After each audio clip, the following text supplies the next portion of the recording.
good morning and welcome to the Morning Report. My name is Willie Lawson. I'm wearing my No We Will Not Comply t-shirt this morning, and you can watch the wait, I'll do it the other way. There it is, the noncompliancemovie.com, and watch the movie.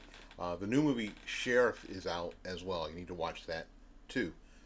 My friend Chris Ann Hall and her husband put these documentaries together, and they are amazing. So make sure, and I'll put this link, and you can see non-compliant movie. God, it's hard to do backwards. It's noncompliantmovie.com. In the link down there, so you can watch it yourself. You can watch this movie, the first one, for free, and the second one you can rent for or buy for $17. I think that's what it is. And it goes to the making of a documentary, which came out of their pocket. So if you could reimburse them on that, after you watch the first one, you will want to buy the second one. I promise you. All right. Anyway, let's get started. If there is one thing that is at least interesting about the pro-Hamas demonstrators on college campuses and everywhere else, is that it's really causing the left to eat their own. Because we've got folks on the left that are pro-Israel, that who are anti-Semitic supposedly and the like, and then we've got the people on the left which are closer to Hitler's viewpoints, really, that are closer to Hitler's viewpoints on the left, because socialism, the National Socialist Party, was on the left, and it was Hitler who thought the final solution was to eliminate Jews from the planet, kind of like Hamas. I mean, this is easy history. This isn't. I mean, this is Wikipedia kind of history, Wikipedia kind of research, which is, I don't know, almost no research at all, really. But it doesn't matter. So when we see this, the vice president was on the Jimmy Kimmel show. Of course, Jimmy Kimmel, of course. To talk about all her accomplishments and the accomplishments of the Biden administration? Or was it, this is just a campaign stop, and I'm like, yeah, that's what happens. Now, I'm going to play a clip of what happened. And we saw on Memorial Day, no, was it Memorial Day? It was the 1st of June at the Gay Pride March in Philadelphia, how a bunch of pro-Hamas demonstrators ended up going head-to-head with the LGBTQIA plus folks. Why? Because this is the same pit of people, right? They're all sort of drawn out of the same thing. But on this thing, the anti-Semites are pushing back against everybody else. In a way, it's great to see how they eat each other. I've been watching it for so long on the right. It's a pleasure to see it happen on the other side. Now, the vice president was doing a taping of the Jimmy Kimmel show when this happened. Stop the genocide! 15,000 children died because of you! Stop the genocide! You're a murderer!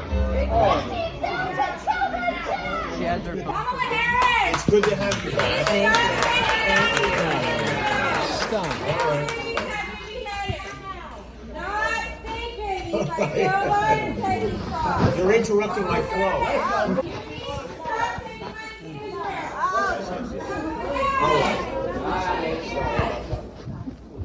All right. Anybody else? If anyone else has anything to say, this is the time. 1.9 million people!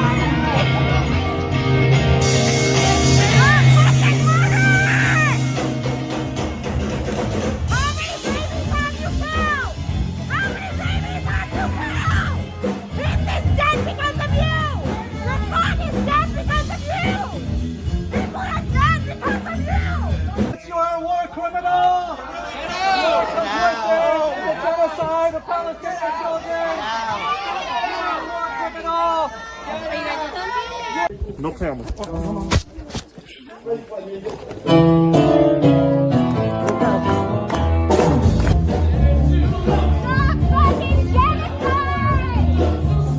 we, You're under arrest at the moment, so Okay. please let me have your ID for interfering with a live television broadcast. I'd like to see the law that says that. You don't need to see the law, you need to show me the ID. oh, I do. You're need to under see the arrest. law. That's all you need to know. So That's let me not have your how- ID. That's not how that works. Yes. Are you police? Turn around. Turn around. Don't touch No, me. can you? Where's, why can't I have my phone? Can we see your badge? Yeah. I am I'd like looking to at see your security badge. here, Can we and have a it doesn't real make any police difference. You are under arrest. It does. We're not under arrest. Can we? not. Yeah. Can we, That's fine. You can believe what you want. I don't care. hey, Give me my stand up, ID. stand up. Give me my ID. How dare you? Bro, this is psycho. That is out. You called it out. Class traitors. Class traitors.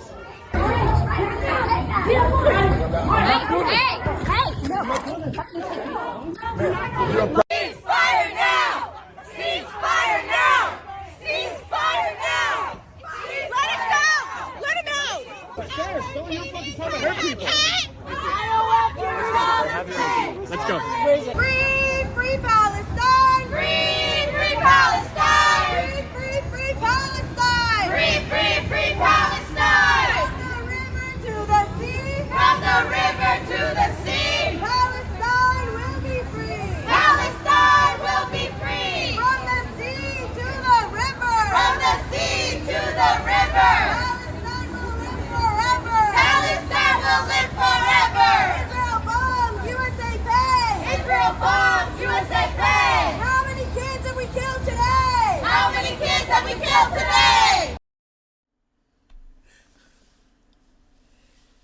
It is absolutely an amazing thing, especially when you see pictures of of them holding the gay trans flag in support of Hamas, of the Palestinian people. We've already done a program, and you can check it out here on YouTube, that Palestine doesn't exist. It's not a thing. It doesn't exist. But just for argument's sake and discussion's sake, these people who are LGBTQIA plus, holding up that flag, and because they're somehow in support of Palestine or Muslim people. And what we all know is that, you know what, it is easily the folks, let's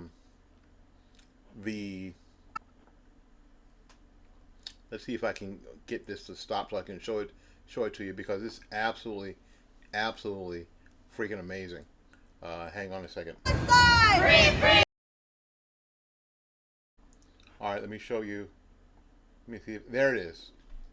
Are you kidding me?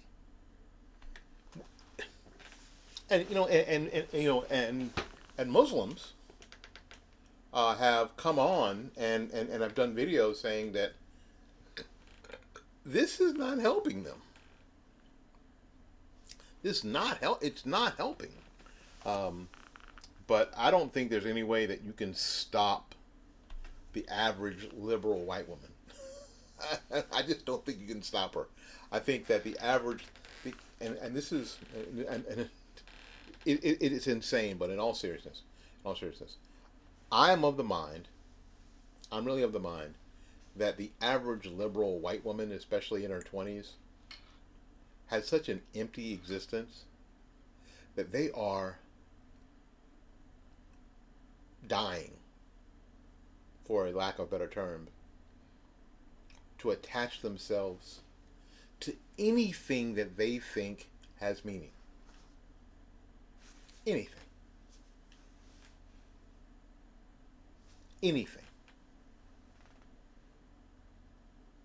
And that will make them feel special. That will make them feel wanted, needed. So they will attach themselves to anything. It doesn't have to make sense. This doesn't make any sense. You know. Free, free, free Palestine! Free, free, free Palestine! Free Palestine!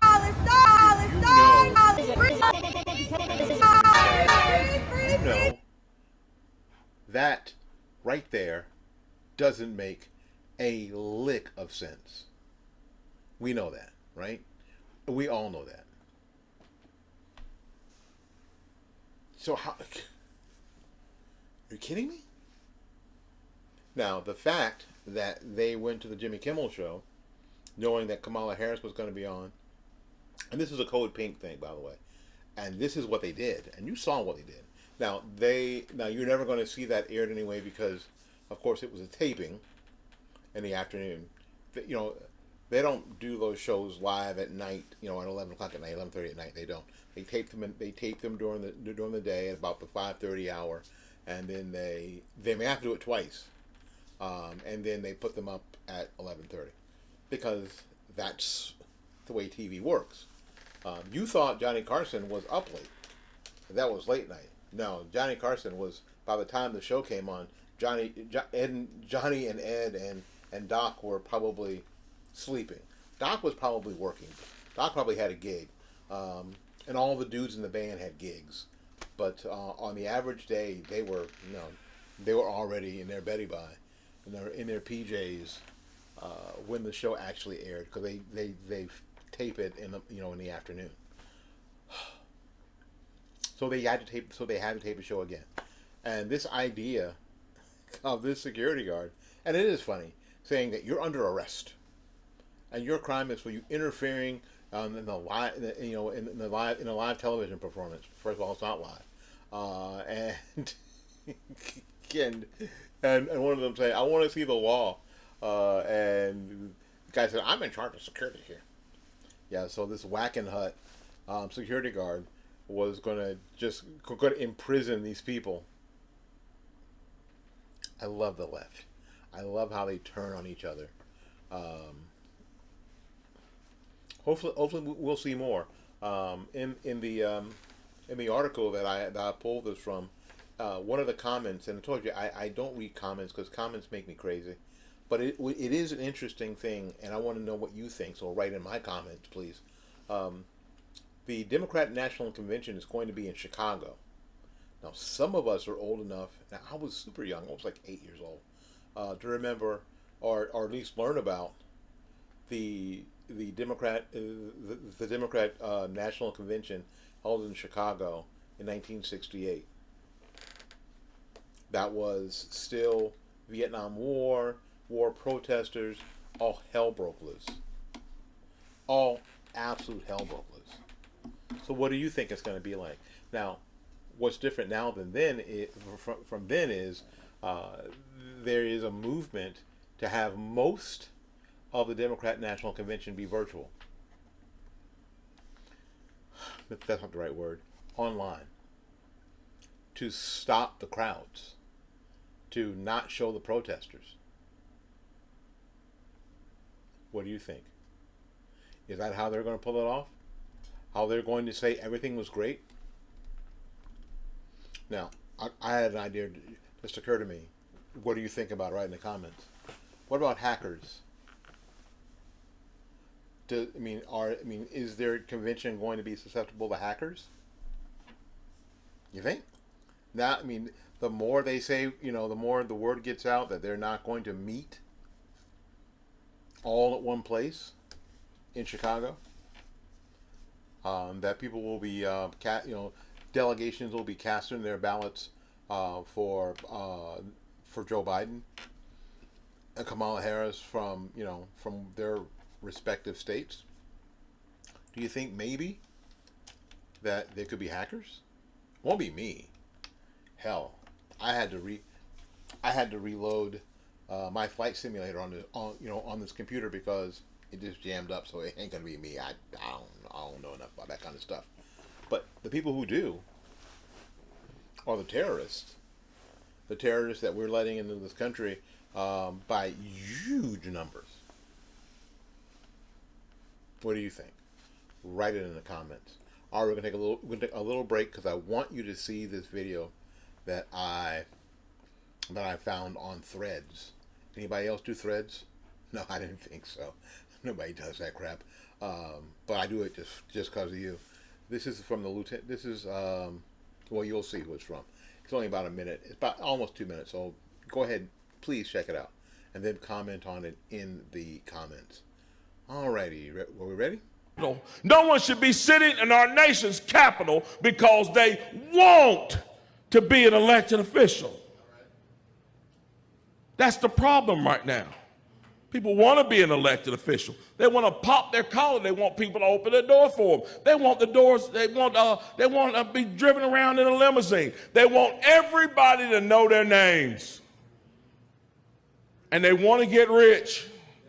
And they want to get reelected. And they want all the power they can get. You see, an elected official to me should be like, let's pick somebody throughout history that they should be like. Let's pick out a young man on June the 6th, 1944, in a Higgins boat. How many of y'all know what a Higgins boat is? One of them landing craft headed toward Normandy Beach, the Normandy Beach head. Now I want you to imagine that young man inside that landing craft. I want you to imagine your ability to go to that young man and ask that young man, why in the world do you want to do this? And imagine what that young man would say to you.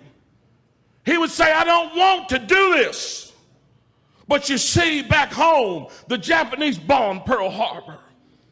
And Hitler is murdering his way across Europe. I'm not here because I want to be. I'm here because I have to be. It is my duty as an American, as a man, as a Christian to be here to serve, even if it means laying down my life. That needs to be the attitude of our elected officials in this nation. Wow. Powerful. Powerful words. Powerful words, and words that we need to... Now, this is where you come in. Right here, this moment. I will also put the link, the Threads link to this this part of his speech. This is where you come in. If I have 1 view or 5 views or 6 views of this particular morning report, go into the comments, go into the description box, copy the link to this particular speech, and share it. Because you've got a social media platform. Maybe you don't have a social media platform like The Blaze or any of the others, or Roll Call 2.0, but you've got something. You've got friends. You've got Facebook friends. You've got an Instagram account, you've got an X account, whatever. Make sure that this 1 minute and 42 seconds gets out there and trends everywhere, because this is probably the most succinct, thought out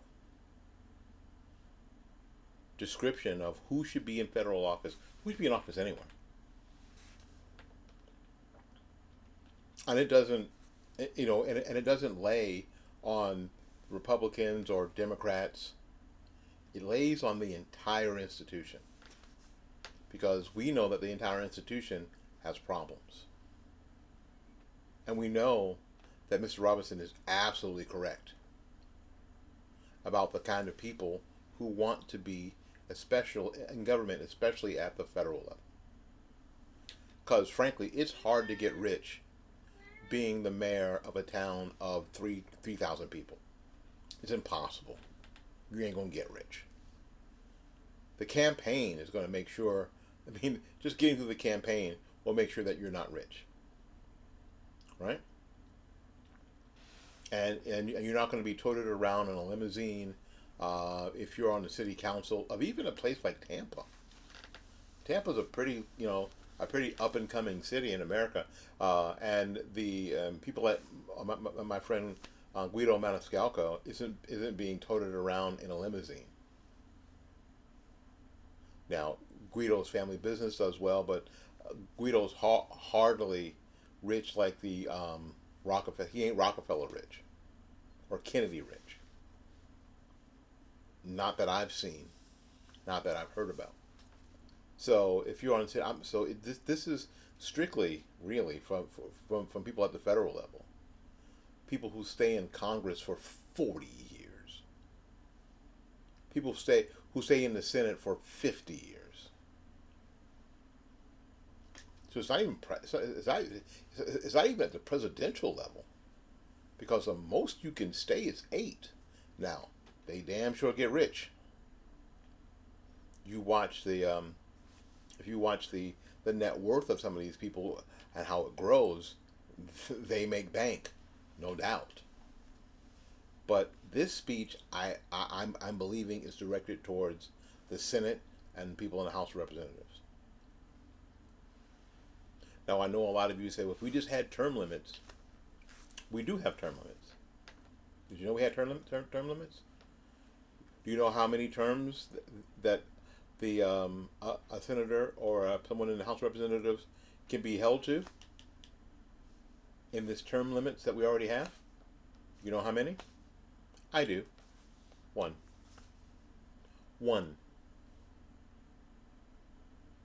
Now, think about it. Term limits for someone in the House are the limit of the time in is the shortest anywhere. Your mayor probably has a longer term than your representative in the House of Representatives. It's only 2 years. That's it. The president is 4. The senator of the U.S. is 6. That's 6. 5 and 1 is 6. Normally, your city council is 4. Your county commission is 4. Your city council is 4. If you have a city council, what you call it, whatever. 4 is usually the number, right? So the House of Representatives is only 2, which does this. You get in the first year. You may work the first year. You campaign the second year. Work the next year. Campaign the second year, and you keep that up. So it's amazing when you find people who've been in the House of Representatives for a particular district for 35, 40 years, 15 or 16 election cycles. That's on us. Take this 1 minute and 42 second video that I'm gonna drop the link in the description box and put it everywhere. Put it on your Facebook page. Put it on your YouTube page. Watch it again. Share it everywhere, because this needs to go viral. This needs to go viral. So much, in fact, I'm going to show it to you one more time, and then we're going to do another story. No one should be sitting in our nation's capital because they want to be an elected official. That's the problem right now. People want to be an elected official. They want to pop their collar. They want people to open the door for them. They want the doors. They want to be driven around in a limousine. They want everybody to know their names. And they want to get rich. And they want to get reelected. And they want all the power they can get. You see, an elected official to me should be like, let's pick somebody throughout history that they should be like. Let's pick out a young man on June the 6th, 1944, in a Higgins boat. How many of y'all know what a Higgins boat is? One of them landing craft headed toward Normandy Beach, the Normandy Beach head. Now, I want you to imagine that young man inside that landing craft. I want you to imagine your ability to go to that young man and ask that young man, why in the world do you want to do this? And imagine what that young man would say to you. He would say, I don't want to do this. But you see, back home, the Japanese bombed Pearl Harbor. And Hitler is murdering his way across Europe. I'm not here because I want to be. I'm here because I have to be. It is my duty as an American, as a man, as a Christian to be here to serve, even if it means laying down my life. That needs to be the attitude of our elected officials in this nation. Well, it's every bit as powerful the second time you hear it as it is the first time you hear it. Thank you, Mr. Robinson. Thank you ever so much. All right, now, here's the next bit of insanity. Let's see if I can get to the right page. This is an opinion piece, an op-ed written for Town Hall by Ann Coulter. Now, I'm going to tell you, I'm not a big fan of Ann Coulter. I never have been. Although I always thought that it'd be really funny to have Ann Coulter on The View. Because that would just upset the apple cart and make it a bigger crap show than it already is. And I was like, well, how many times would Whoopi Goldberg and Joy Behar and now Sonny, whatever her face is, walk off the stage? And how many times will they threaten to quit if Ann Coulter didn't get fired? It would be a daily occurrence. But that being said, she writes this piece for Town Hall that says, I have it on authority that the New York Times guest editorialist Norm Eisen, that Trump's 34 felony conviction concerned, quote, profoundly serious crimes. But at one point, I'm still not clear on how Trump was supposed to describe his payments to Stormy Daniels. Now, check out this viewpoint, because this is a very interesting viewpoint. And I think it was said kind of like we all are thinking about it. We don't really understand it. You know what I'm saying? This, after all, was the heart of the case.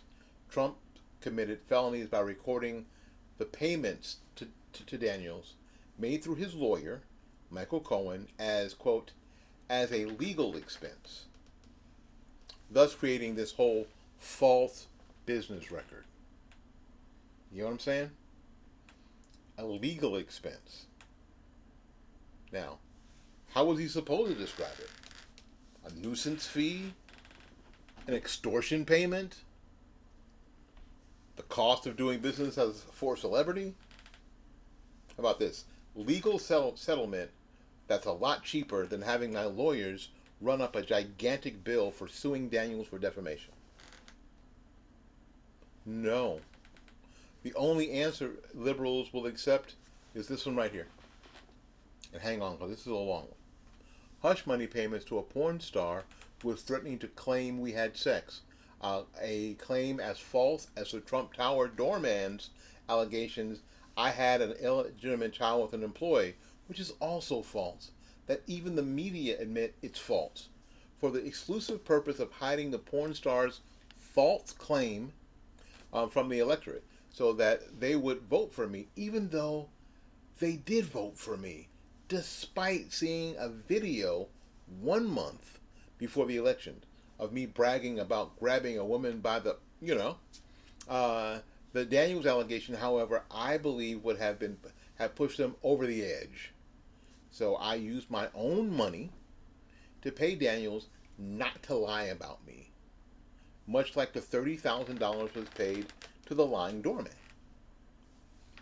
If he'd said that, District Attorney Alvin Bragg would have been forced to say, bingo. That's exactly what I and the New York Times wanted you to write in your internal business records. You're free to go, Mr. Trump. How could Trump not have known this? Duh. Just look at the presidents. When Bill Clinton ran for president in 1992, his campaign hired a sleazy private detective, Jack Palladino, to threaten journalists and private individuals in order to prevent voters from finding out about the horny Hicks legion of sexual conquest and sexual assaults, or Bimbo Eruptions, as campaign aide Betsy Wright charmingly put it. Bimbo Eruptions. Oh my God. The smear merchant was first hired after singer Jennifer Flowers told a tabloid that she had a lengthy affair with Clinton. Palladino wrote a memo to the campaign promising to impugn her character and veracity until she is destroyed beyond all recognition. Clinton campaign said, sold. So, by the way, Clinton would eventually admit to having sex with Flowers, eventually. But then in 2008, presidential candidate John Edwards, you remember John Edwards, right? Hit up a couple of well-heeled donors for more than $1 million to hide his year-long affair with Riley Hunter and their resulting love child, right? So to keep Hunter happy and hidden away throughout his run, the campaign gave her, quote, cash, luxury hotels, private jet rides, and a $20,000 a month rental mansion in Santa Barbara, California. This was summarized by The Guardian. So even lefty publications in the UK are probably more honest than any of the American media. Anyway, all these goodies were paid for by heiress Rachel Bunny Mellon, who gave, Mellon, you know that name, Mellon, right?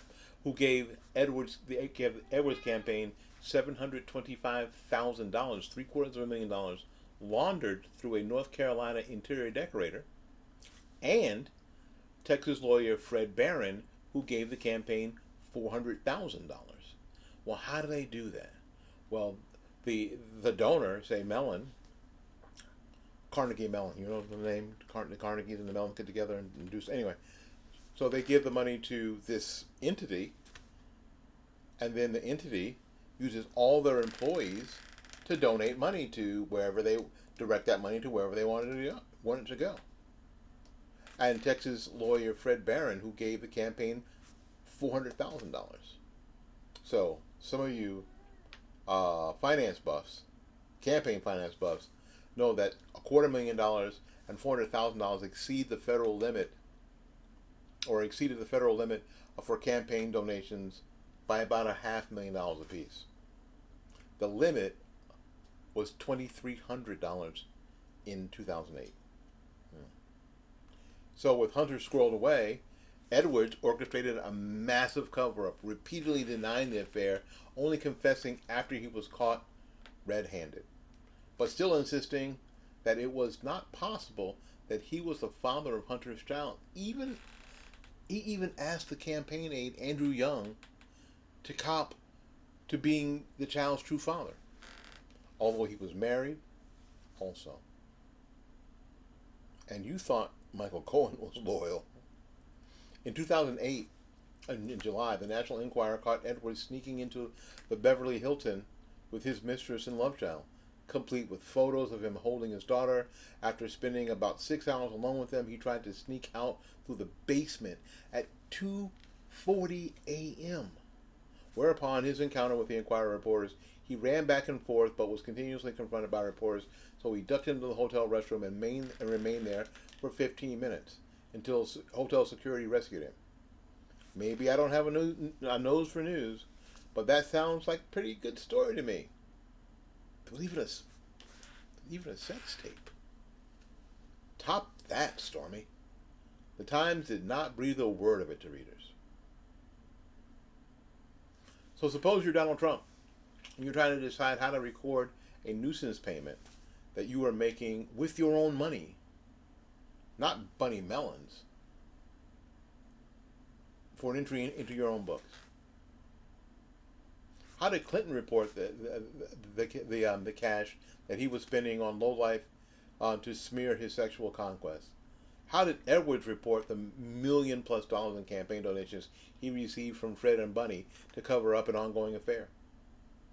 Clinton laundered the campaign payments to Palladinos through a law firm and listed them on the Federal Election Commission as legal expenses. Unlike Trump's personal business records, these entries were submitted to the FEC, Federal Election Commission. Those entries had to be perfect. So that's how it's done. But wait a second. How come when Trump lists his payments to squelch a single Bimbo eruption as a legal expense, he commits a profoundly serious crime? So according to Legal Eagles in the DA's office, Cohen's payments of $130,000 to Daniels, reimbursed by Trump, was actually a loan to the Trump campaign that should have been listed on his federal campaign finance report. How did Edwards explain the $1 million that he got from campaign donors? For free. No reimbursement expected or paid. His elegantly simple solution was not to report these contributions to the FEC. His reports included not the briefest moments of these gargantuan sums that were used to conceal a mistress and a love child from the voters. And he was definitely using the money to hide the affair from voters, not his wife, Elizabeth Edwards. She knew about the affair since at least March 2007. I think that did she have cancer or something? And he's out there boning somebody else anyway. In the Edwards case, Obama's Justice Department did not bring prosecution for campaign finance violation, but it ended up with one acquittal and a hung jury on all other counts. The Department of Justice declined to retry the case. The Times finally deigning to speak of Edwards' love child hush money reported on the failed prosecution, noting that the case had no precedent and would not help politicians better interpret the labyrinth of campaign finance law, whatever. But now, an even more unprecedented legal case based on the labyrinth of the campaign finance law is a hanging offense. No, liberals aren't off their rockers. Everything is fine. What do you think? Write it down in the comments. Go ahead. I dare you. Write it down in the comments. Well, it's time to get out of here and make room for somebody else. So, again, my name is Will Austin. This is the Morning Report. Until we see you again, go out there and learn something, love somebody, and for goodness sakes, y'all take care of yourself. We will see you when we see you. Bye-bye now.